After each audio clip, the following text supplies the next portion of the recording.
tuloy na po ang November 2, 2026 barangay at SK election. Yan ang sabi ng Commission on Election.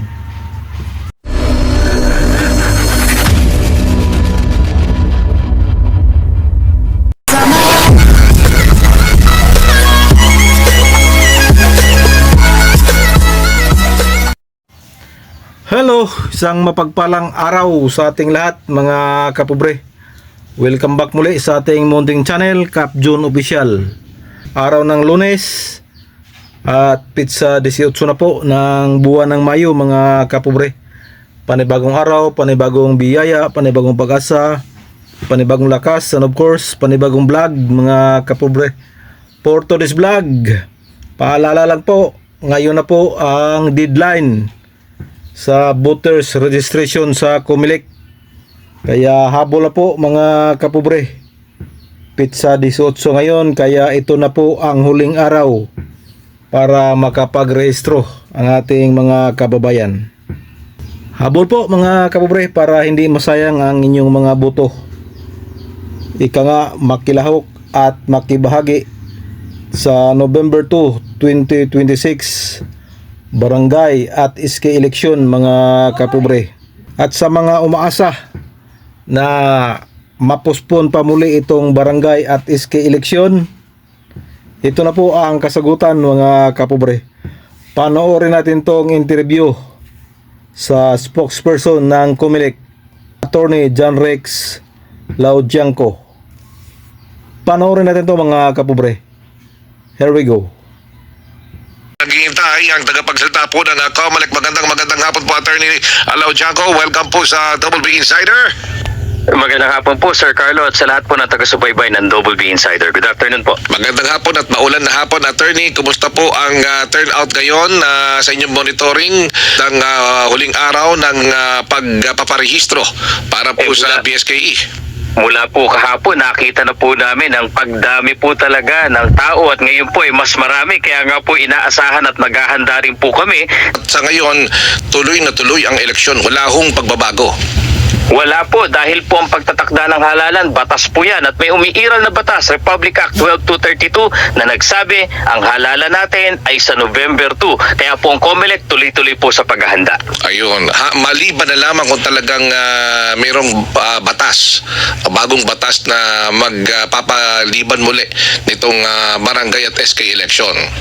Tama po, at kaya nga po hinihiling din namin sana matuloy na po ito. Bakit? Dahil kung mapagpapaliban pa po ito, lalong dadami po yung ating botante, lalong laking gastos dahil tuwing pinagpapaliban po natin ang halalan, kailangan magbukas ang Comelec ng muli ng registration. So actually lumalaki po yung gastos natin at ang pinakamabigat po na dahilan dito ay buhos na po ang paghahanda ng Comelec para sa 2028 presidential elections.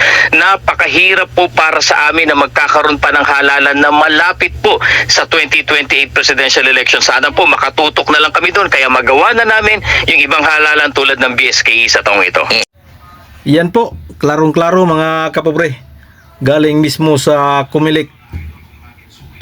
Ang halalan ay November 2, 2026. Dahil hanggang ngayon po ang nangibabaw na batas ay ito pong Republic Act 12232.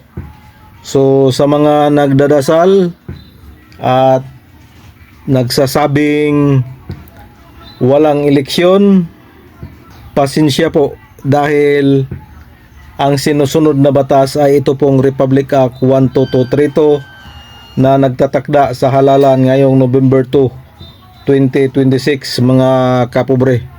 At sa mga nagsabing naghula-hula lang tayo na tuloy ang barangay at SK election, ito na po galing mismo sa Comelec.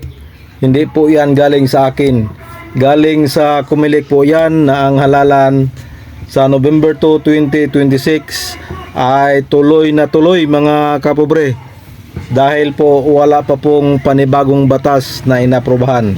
Sa makatuwid, November 2, 2026 barangay at SK election, tuloy na tuloy mga kapobre. Kaya doble kayo na mga aspirant maghanda at mag-ipon para sa nalalapit na halalan. At ang maganda pa dito mga kapobre, mismo ang kumilik gustong ituloy na po ito para once and for all magkaroon na ng bagong mandato ang ating mga barangay official at maipatupad na po itong 4 years na termino ng mga barangay officials na nakasaad dito sa Republic Act 12232. So mga kapobre, yan ang ating quick update. Again, huling araw po ngayon sa pagpaparehistro. Magparehistro na po mga kapobre.